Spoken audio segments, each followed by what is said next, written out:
Hello parents, teachers and students. तर पहा, आज आपण बघणार आहोत सराव संच 2.2. तर या सराव संचामध्ये बघा खूप सारे सोपे प्रश्न आहेत. सगळे प्रश्न सोपेच आहे असं म्हटलं तरी चालेल. चला तर एकामागून एक बघून घेऊ.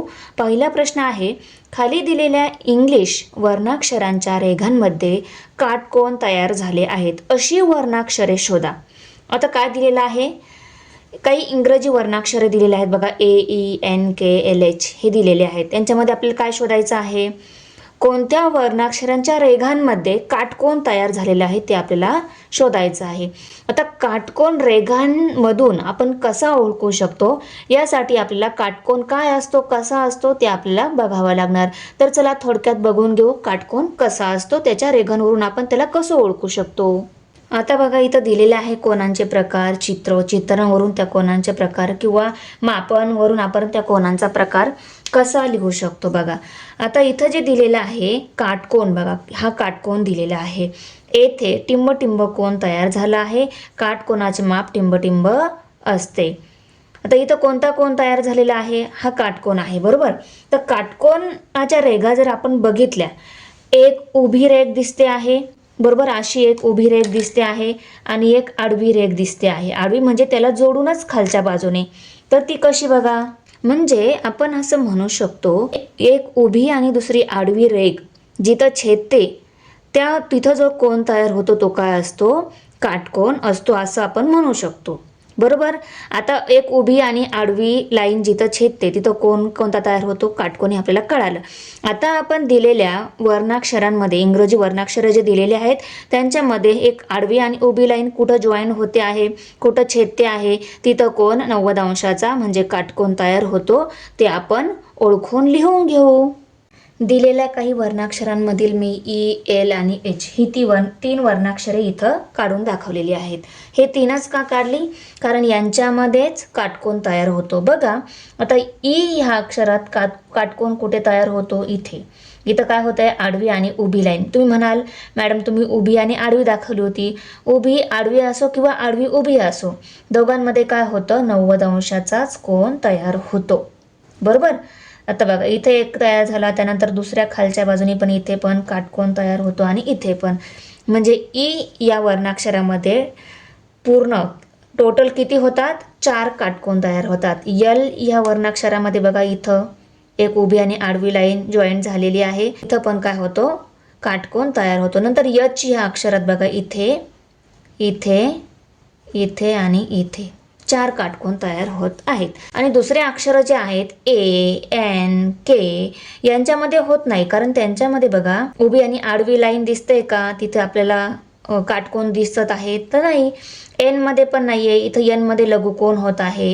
तर बघा आपण उत्तर लिहून घेतलं की ह्या वर्णाक्षरांमध्ये काटकोन तयार होतो. आता बघा प्रश्न दुसरा आहे, खाली कोनांची मापे दिली आहेत, त्यावरून प्रत्येक कोनाचा प्रकार लिहा. आता 40 अंशाचा कोन कोणत्या प्रकारचा असतो, 0 अंशाचा, 90 अंशाचा, असं प्रत्येक इथं कोनांची मापं दिलेली आहेत. त्या मापांवरून आपण कोनांचा प्रकार लिहायचा आहे. त्या अगोदर आपल्याला मापांवरून कोनांचा प्रकार कसे ठरवतात किंवा काय आहेत ते आपण बघून घेऊ. आता चित्र काय दिसतं आहे, एक सरळ लाईन दिसते आहे. कागदी पंखा बंद स्थितीत ठेवल्याने पंख्याच्या 2 कडांमध्ये 0 कोन तयार झाला आहे. 0 कोनाचे माप 0 अंश असे लिहितात. 0 कोनाचे माप काय लिहितात, 0 कोन. म्हणजे आपल्याला एक 0 कोन दिलेला आहे, तर त्याचा प्रकार कोणता झाला, 0 कोन झाला बरोबर. लघुकोन, पंख्याची एक कड स्थिर ठेवून दुसरी कड फिरवल्याने त्याचा टिंब कोन तयार झाला आहे. तर या प्रकारे आपण जर कोन तयार केला तर बघा, एक कड स्थिर ठेवायची आणि दुसरी कड अशी या पंख्याप्रमाणे दाखवायची. तर हा जो पंखा तयार झालेला आहे तेथे टिंब कोन झाला आहे. कोणता कोन झाला आहे, तेथे लघु कोन झाला आहे बरोबर. तर लघु कोन याचे माप टिंबपेक्षा जास्त व टिंबपेक्षा कमी असते. हा जो लघु कोन असतो ना, याचं माप 0 अंशापेक्षा जास्त आणि 90 अंशापेक्षा कमी असतं. 90 अंशापेक्षा कमी कसं म्हणेल मी, तर बघा याची एक कड इथे आहे, म्हणजे एक कड आडवी आहे, दुसरी कड उभी दिसते आहे का. उभी जर असती तर आपण काय म्हटलं असतो, काटकोन म्हटलं असतो. पण एक कड आडवी आहे, दुसरी कड आडवी जी पाहिजे त्यापेक्षा थोडी आतमध्ये आहे, म्हणजे 90 अंशापेक्षा कमी अंशाचा हा कोन आहे, बरोबर.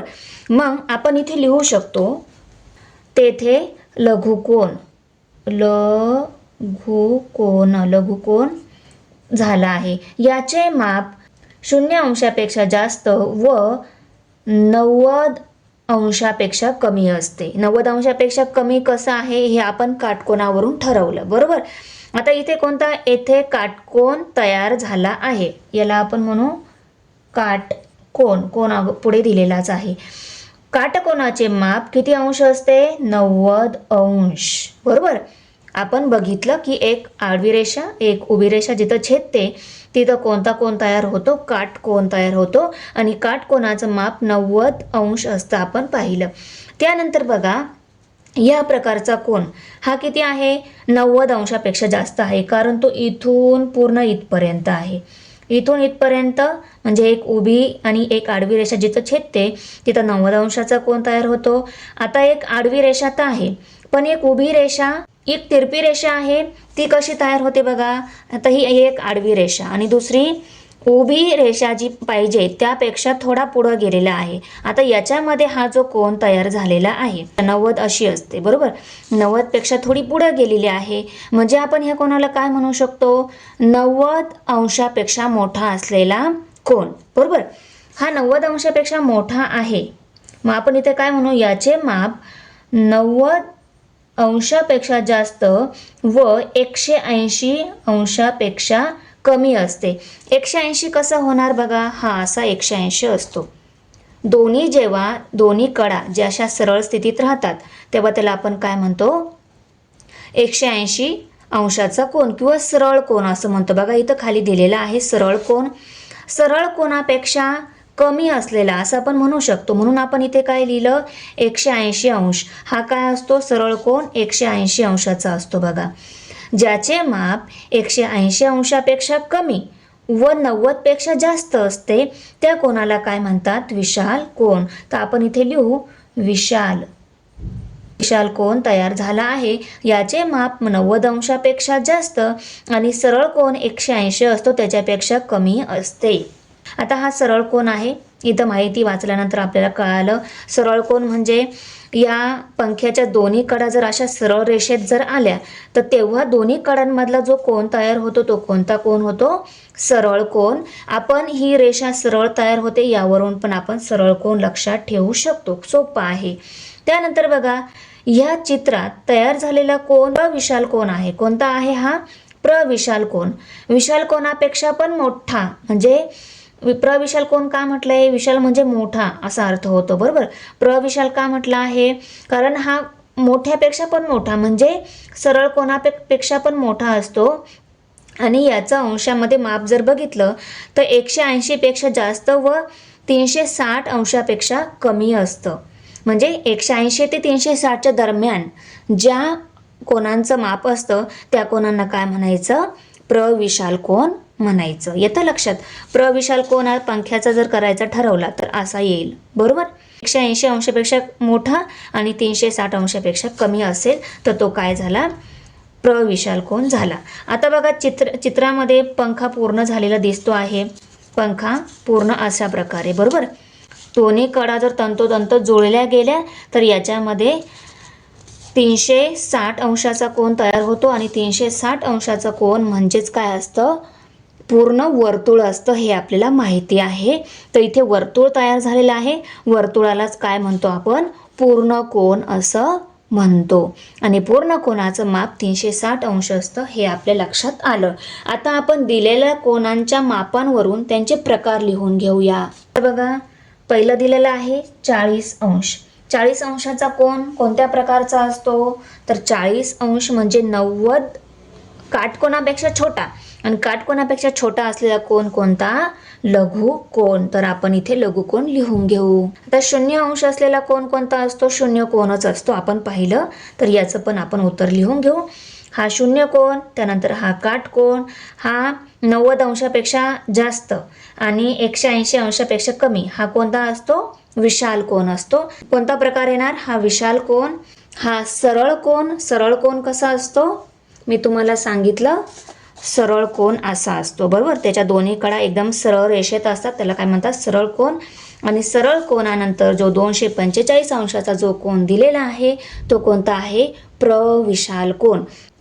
तर बघा, कोनांच्या मापांवरून आपण सगळ्या कोनांचे प्रकार लिहून घेतले. प्रश्न तिसरा दिलेला आहे, वेगवेगळ्या मापांचे विशाल कोन काढा. प्रविशाल कोन काढायचे आहे. तर प्रविशाल कोन मी तुम्हाला दाखवलं की ज्या कोनाचे माप 180 अंशापेक्षा जास्त आणि 360 अंशापेक्षा कमी असतं तो कोणता कोन झाला, प्रविशाल कोन झाला.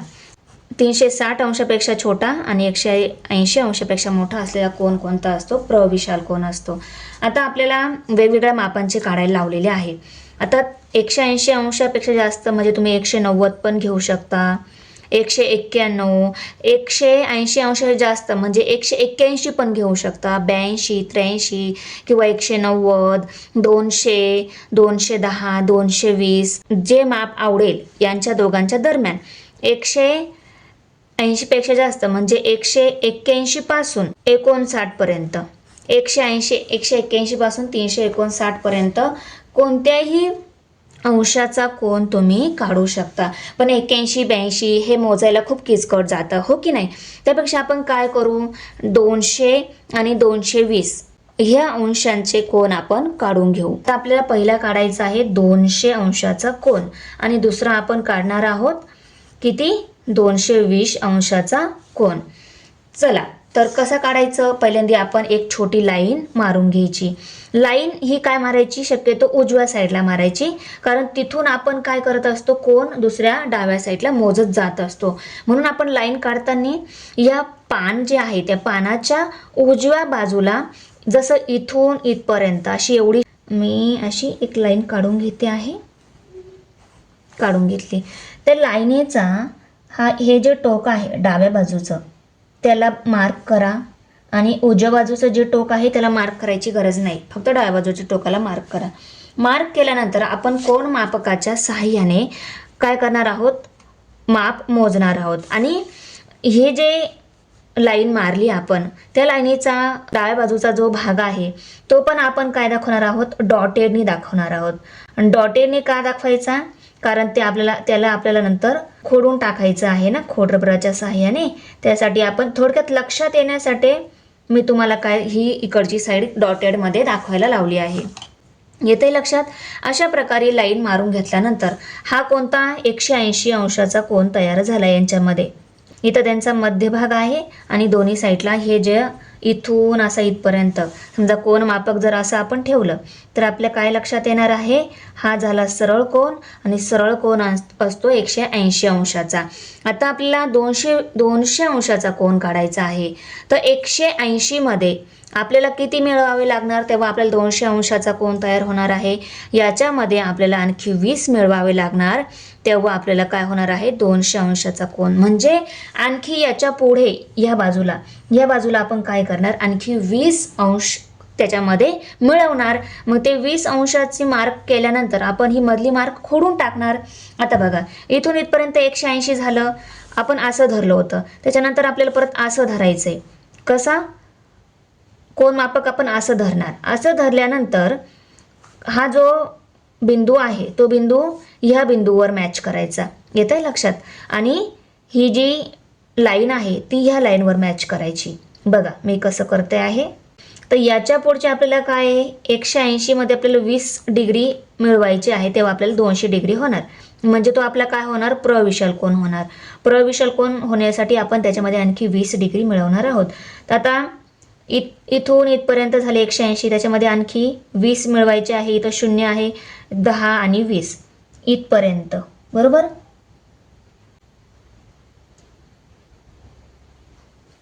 आपल्याला ह्या बाजूला वाढवायचा आहे कोन, त्यामुळे आपण इथून 0, 10 आणि 20 पर्यंत वाढवायचं, म्हणजे 20 पर्यंत खूण करून घेतली. आता आपण इथून अशी लाईन जर काढली, रेषा जर काढली, तर तुमच्या लक्षात येईल आपला 200 अंशाचा प्रविशाल कोन तयार होईल. बघा आणि ही लाईन मारल्यानंतर ही जी डॉटेड लाईन आपल्या समजुतीसाठी आपण काढली होती, मॅच करण्यासाठी काढली होती, ते आपण काय करू, खोडून घेऊ. मग आपल्याला का मिळणार आहे, 200 अंशाचा प्रविशाल कोन मिळणार आहे. झालं.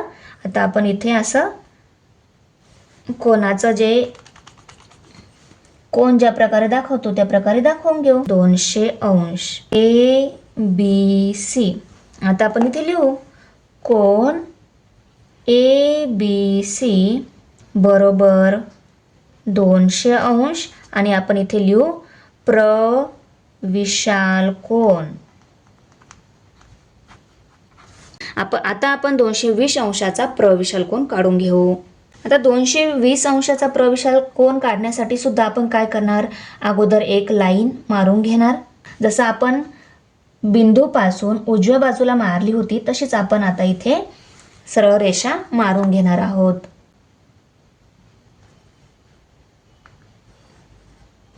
डाव्या बाजूला पण आपल्याला पाहिजे आहे तर मग ती आपण डॉटेड मारून घेऊ, आपल्याला नंतर ती खोडायची आहे. बरोबर. आता याला आपण PQR कोन नाव देऊ. तो मधला बिंदू काय येणार आहे, Q. इकडं P हा Q आणि हा किंवा इकडं PQR असं पण आपण देऊ शकतो. बरोबर. आता इथं एक बिंदू घेऊन टाकू, हा P बिंदू घेऊ. ओके. आता आपल्याला काय करायचं आहे, 220 अंशाचा काढायचा आहे. तर सांगा मला कसा काढाल. इथून इथपर्यंत 180 अंशाचा आहेच. 220 काढण्यासाठी हे कोन मापक उलटं करा. हा बिंदू इथं मॅच करा. याच्या पुढे किती मोजणार, 180 मध्ये किती डिग्री मिळवावं लागणार, 40 डिग्री. तेव्हा काय होणार, ते 220 डिग्री होणार. बरोबर. म्हणजे इथं 10 आहे. इथून इकून आपल्याला ह्या बाजूला वाढवायचं आहे कोन. ह्या बाजूला पण वाढवू शकतो पण आपण डॉटेड लाईन इकून दिलेला आहे, इकडची लाईन खोडायची आहे म्हणून आपण इकडनंच मोजू, इकडनंच त्याच्यामध्ये मिळवून घेऊ आणि अशी लाईन ड्रॉ केली की आपल्याला काय होणार आहे, 220 अंशाचा प्रविशाल कोन मिळणार आहे. इथे 0, 10, 20, 30 आणि 40. 40 कुठे येते आहे बघा, तिथं मार्क करून घ्या. खून केली. आता त्या खुणाच्या दिशेने आपण जर अशी सरळ रेषा काढली तर आपल्याला काय मिळणार आहे, आपला प्रविशाल कोन 220 अंशाचा मिळणार आहे. 220 अंश. आणि याप्रमाणे आपण इथे पण PQR कोन PQR बरोबर 220 अंश आणि इथे कंसात लिहू शकतो आपण प्रविशाल कोन. पण हे वेगवेगळ्या अंशांचे 200 आणि 220 अंशांचे दोन प्रविशाल कोन काढून घेतले. आता चौथा प्रश्न आहे आपला. खालील प्रश्नांची उत्तरे लिहा. सरळ कोनामध्ये किती काटकोन समाविष्ट असतात. आता सरळ कोन जर बघितला, मी तुम्हाला सांगितलं की दोन रेषा पहिली आणि दुसरी कडामध्ये जेव्हा अशी सरळ लाईन तयार होते त्याला काय म्हणतो आपण, सरळ कोन म्हणतो. आता आपण एक सरळ कोन काढून घेऊ, त्याच्यामध्ये किती काटकोन तयार होतात ते आपण मोजून घेऊ. आता हा झाला एक सरळ कोन. बरोबर. असं इथून इथपर्यंत हा झाला सरळ कोन. समजा हा या कोनाचा हा मधला पॉइंट आहे, मधला बिंदू आहे. इकडं P हा Q आणि हा R. बरोबर. हा कोणता सरळ कोन आहे, PQR सरळ कोन आहे. तर या कोनामध्ये किती काटकोन समाविष्ट आहेत हे आपल्याला बघायचं आहे. तर आपण काय करून घेऊ बघा, हा बिंदू पहिल्यांदा ह्या मधल्या बिंदूवर परफेक्ट मॅच करायचा. मॅच केल्यानंतर हा बिंदू ह्या बिंदू मॅच होणार आणि ह्या कोनमापकाची खालची सरळ रेषा आहे ती ह्या सरळ रेषेवर मॅच करून घ्यायची, तंतोतंत जुळवून घ्यायची. बरोबर. जुळवून घेतल्यानंतर आता बघा इथून 0 इकून मोजा किंवा इकून मोजा. मोजायला सुरुवात केल्यानंतर काटकोन कुठे होतो, 90 अंशाचा कोन म्हणजे काटकोन. आता इथून जर आपण बघितलं तर इथे 90 अंशाचा कोन आहे, तिथं मी एक अशी खूण करून घेतली. बरोबर. खूण केल्यानंतर त्या खुणाच्या दिशेने मी काय करते आहे, ह्या बिंदूपासून एक अशी थोड्या वेळासाठी एक अशी डॉटेड लाईन काढते आहे, बरोबर. थोड्या वेळासाठी एकदम अशी फेंट लाईन मारली. आता आपल्याला काय करायचं आहे, पुन्हा इथून इथपर्यंत मोजलं आपण. हे किती झालं, 90 अंश, एक काटकोन झाला. आता उरलेल्या जो इकोन इथपर्यंत जो कोण आहे तो किती आपल्याला बघायचा आहे. माझ्या अंदाजे एक उभी आणि सरळ रेषा इथं पण छेदते आहे, म्हणजे ह्या बाजूला पण 90 अंशच कोण असणार आहे. तरी पण आपण त्याला मोजून घेऊ, बरोबर. आता काय करायचं, पुन्हा राहिलेला कोण मोजण्यासाठी हे जो बिंदू आहे ह्या बिंदूवर तंतोतंत जुळवून घ्यायचा आणि ही रेषा ह्या रेषेवर तंतोतंत जुळवून घ्यायची. हा जो सरळ कोण जिथं संपतो आहे तिथून ह्या लाईनपर्यंत म्हणजे राहिलेला जो कोण आहे तो परत 90 अंश मिळत आहे बघा ना. इथं 0, 10, 20, 30, 40, 50, 60, 70, 80, 90 पर्यंत परत येते आहे. म्हणजे हा राहिलेला कोण काय आहे, परत काटकोन आहे. म्हणजे किती, एका सरळ कोणामध्ये किती काटकोन समाविष्ट असतात, तर एका सरळ कोणामध्ये 2 काटकोन समाविष्ट असतात. आपण असं लिहून घेऊ, एका सरळ कोनात 2 काटकोन समाविष्ट असतात. असं वाक्यात पण उत्तर लिहू शकता आणि डायरेक्ट इथं 2 अंक लिहून उत्तर दिलं तरी चालेल. फक्त कन्सेप्ट क्लिअर होणं हे खूप महत्त्वाचं आहे. आता 4थ्या प्रश्नातला उपप्रश्न आहे दुसरा. हाताच्या 2 लगतच्या बोटांमध्ये कोणत्या प्रकारचा कोन होतो. बघा, हाताच्या 2 लगतच्या बोटांमध्ये विचारलेला आहे कोणत्या प्रकारचा कोन होतो. आता ह्या 2 बोटांमध्ये बघितलं तर एक सरळ आणि एक आडवी रेषा दिसते आहे का, नाही. म्हणजे हा काटकोनपेक्षा छोटा म्हणजे लघुकोन आहे, बरोबर. यामध्ये दिसतंय का बघा 90 अंशाचा कोन, तर नाही. ह्या 3 बोटांमधलं आपण जर बघितलं, ह्या 2 बोटांमधला, ह्या 2 बोटांमधला आणि ह्या 2 बोटांमधला कोणता कोन दिसतो आहे, लघुकोनच दिसतो आहे. कारण त्यांच्यामध्ये जी लाईन तयार होते आहे बघा, हे ईला जर आडवी रेषा धरलं तर ही उभी रेषा आहे का नाही, तिरपी आहे. आणि ती तिरपी कशी आहे, 90 अंशाचा जो कोन तयार होतो त्याच्यापेक्षा पण छोटी, म्हणजे कोन छोटा दिसतो आहे त्याच्यापेक्षा. म्हणजे हा कोणता झाला, लघुकोन. ह्या बोटांमधला कोन जो आहे, लगतच्या 2 बोटांमधला कोन जर पाहिला आपण, हे तिन्ही कोन जर पाहिले तर हे कोणते दिसत आहेत, लघुकोन दिसत आहेत. ह्या बोटाची आणि ह्या अंगठ्याची, ह्या दोघांमधला कोन जर आपण बघितला तर बघा, इथे यांना जर आपण असं ठेवलं तर काय होतो आहे, 90 अंशाचा कोन म्हणजे काटकोन तयार होत आहे. आणि ह्या बोटांना थोडं असं स्ट्रेच केलं, 90 अंशाचा पण होत आहे आणि 90 अंशापे असं जर ठेवलं बोट आपण, असं ठेवल्यानंतर याच्यामध्ये 90 अंशापेक्षा जास्त कोन दिसतो आहे. तुम्हाला जर लक्षात येत नसेल तर थोड्या वेळासाठी ही अशी लाईन ड्रॉ करून घ्या. आणि ही पण इथं सरळच रेषा आहे, बोट तर सरळच आहे, जरी रेषा सरळ दिसत नसेल बोट सरळ. बघा, हा जो कोन तयार होतो आहे ह्या दोघांमधला, हा कोणता कोन तयार होईल, 90 अंशापेक्षा जास्त कोन तयार होणार आहे, बरोबर. म्हणून जर त्यांनी हाताच्या 2 लगतच्या बोटांमध्ये कोणत्या प्रकारचा कोन होतो असं विचारलं तर लघुकोन लिहू. लघुकोन तर होतोच या 3 लगतच्या बोटांमध्ये. आणि याच्यामध्ये 2 प्रकारचे कोन, एक विशाल कोन पण तयार होत आहे आणि एक काटकोन पण तयार होत आहे. तर आपण इथे उत्तर लिहून घेतलं, लघुकोन, विशाल कोन आणि काटकोन 2 लगतच्या बोटांमध्ये, हाताच्या 2 लगतच्या बोटांमध्ये तयार होतो. घड्याळात 12 वाजले असताना तास काटा व मिनिट काटा यामध्ये कोणत्या प्रकारचा कोन होतो. आता घड्याळामध्ये 12 वाजलेले असताना तुम्हाला माहिती आहे तास काटा असा जर खाली असेल तर त्याच्या बरोबर एक्झॅक्ट जुळवून मिनिट काटा येतो, बरोबर. तर आता तास काटा खाली त्याच्यावरती बरोबर मिनिट काटा, म्हणजे या 2 काट्यांची काय तयार होते, एक रेषा तयार होते. अंतर आहे का, नाही, काहीच अंतर नाही आहे. जेव्हा 2 कडांमध्ये एक सरळ रेषा तयार होते, त्यांच्यामध्ये काहीच अंतर नसतं, तेव्हा तो कोणत्या प्रकारचा कोन असतो, 0 अंशाचा कोन असतो, आपण पाहिलेला आहे. तर जेव्हा ते 12 वाजतात तेव्हा ते तंतोतंत एकमेकावर जुळले जातात, बरोबर. एक खाली असतो आणि दुसऱ्यावरती त्याच्या असा परफेक्ट जुळतो. तेव्हा त्यांच्यामध्ये कोणत्या प्रकारचा कोन होतो, तर त्यांच्यामध्ये 0 अंशाचा कोन होतो, आपल्याला माहिती आहे, बरोबर. प्रकार विचारला आहे तर आपण 0 कोन तयार होतो असं लिहून घेऊ. तर आपण इथे उत्तर लिहून घेतलं. तर विद्यार्थी मित्रांनो, तुम्हाला व्हिडिओ कशी वाटली, आवडली असेल चॅनलला सबस्क्राईब करा, लाईक करा आणि विद्यार्थी मित्रांपर्यंत शेअर करा. तर भेटूया पुढच्या व्हिडिओमध्ये.